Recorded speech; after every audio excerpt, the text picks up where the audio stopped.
London. Allow me first to apologize for this emergency channel. I do, like many of you, appreciate the comforts of the everyday routine, the security of the familiar, the tranquility of repetition. Bloody hell. I enjoy them as much as any bloke.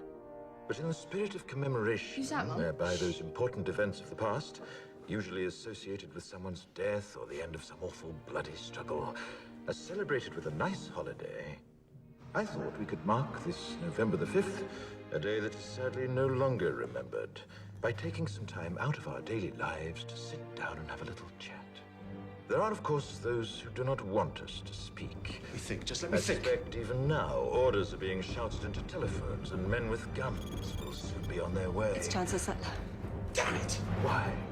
Because while the truncheon may be used in lieu of conversation, words will always retain their power.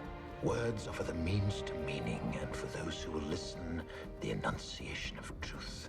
And the truth is, there is something terribly wrong with this country, isn't there? You designed it, sir. You wanted it foolproof. You told me every television in London. Cruelty and injustice, intolerance and oppression.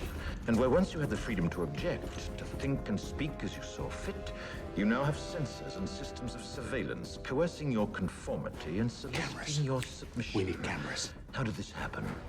Who's to blame? Well, certainly there are those who are more responsible than others, and they will be held accountable. But again, truth be told, if you're looking for the guilty, you need only look into a mirror. I know why you did it. I know you were afraid. Who wouldn't be? War, terror, disease. There were a myriad of problems which conspired to corrupt your reason and rob you of your common sense. Fear got the best of you, and in your panic you turned to the now High Chancellor Adam Sutler.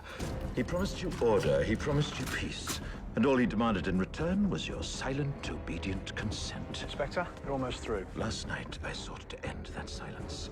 Last night, I destroyed the Old Bailey to remind this country of what it has forgotten. More than 400 years ago, a great citizen wished to embed the 5th of November forever in our memory. His hope was to remind the world that fairness, justice, and freedom are more than words.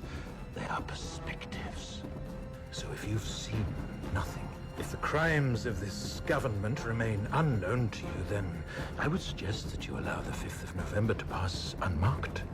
But if you see what I see, if you feel as I feel, and if you would seek as I seek, then I ask you to stand beside me 1 year from tonight, outside the gates of Parliament.